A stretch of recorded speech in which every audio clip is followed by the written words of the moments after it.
Ngokuka Matewu 10, wayesebabiza abafundi bakhe abayi-12, wabanika amandla phezu kwawo moya abangcolileyo ukuba babakhiphe nawokuphulukisa izifo zonke nokugula konke. Amagama abapostoli abayi-12 yilawa: owokuqala nguSimoni othiwa uPetru, no-Andreya umfowabo, noJakobe kaZebedewu, noJohane umfowabo, noFiliphu, noBartholomewu, noThomase, noMathewu umthelisi, noJakobe ka-Alfewu, noThadewu, noSimoni umKhanani, noJuda Iskariyote owamkhaphelayo. Laba abayi-12 uJesu wabathuma, wabayala wathi, "Ningayi ngendlela yabezizwe, ningangeni emzini wamaSamariya, kodwa yanini kakhulu ezimvini ezilahlekileyo zendlu ka-Israyeli. Ekuhambeni kwenu shumayelani nithi, umbuso wezulu ususondele. Phulukisani abagulayo, nivuse abafileyo, nihlambulule abanochoko, nikhiphe amademoni. Namukelisiwe ngesihle, yiphani ngesihle. Ningaphathi golide, nasiliva, nathusi emikhakeni yenu, nasikhwama sendlela, namabhantshi amabili, nazicathulo, naludondolo, ngokuba isisebenzi sifanele ukudla kwaso. Nakumuphi umuzi noma umuzana eniya kungena kuwo, cingani ofaneleyo kuwo, nihlale khona, nize nimuke.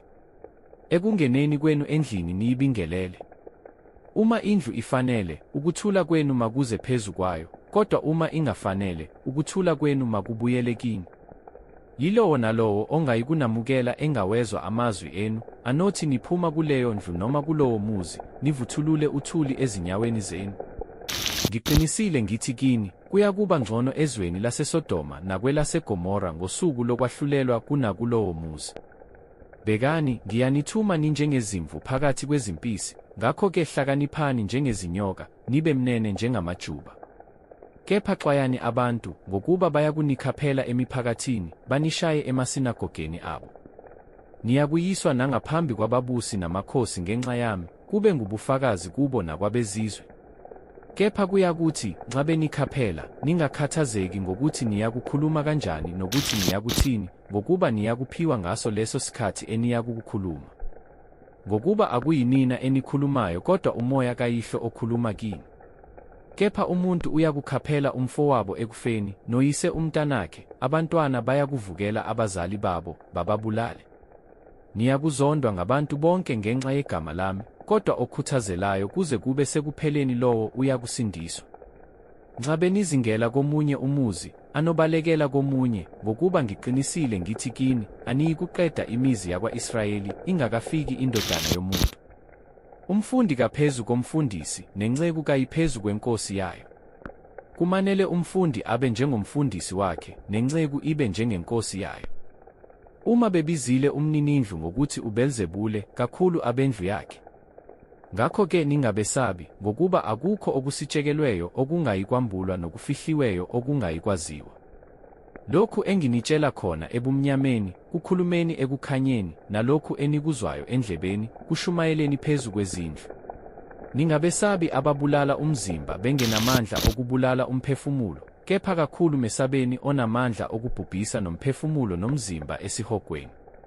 Akuthengwa yini imizwilili emibili ngendibilishi na? Kepha akuyikuwa phansi namunye kuyo ngaphandle kukaYihlo. Kodwa kini zibaliwe nezinwele zonke zekhanda lenu. Ngakho maningesabi, nina niyayidlula imizwilili eminingi.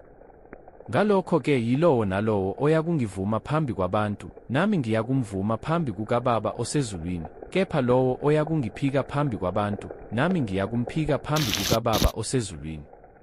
Ningasho ukuthi ngize ukuletha ukuthula emhlabeni, angizanga ukuletha ukuthula kepha inkemba.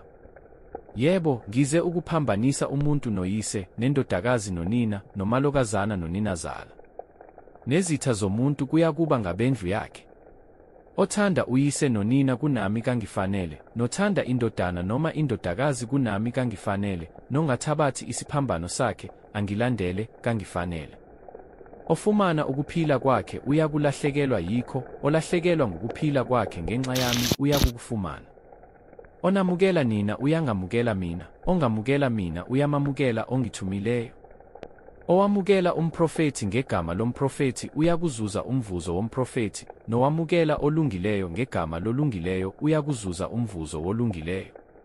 Yilowo nalowo oyakuphuzisa abe munye kulaba abancinyane, ngisho inkezo eyodwa yamanzi aqandayo ngegama lomfundi, ngiqinisile ngithi kini, kasoze alahlekelwa ngumvuzo wakhe.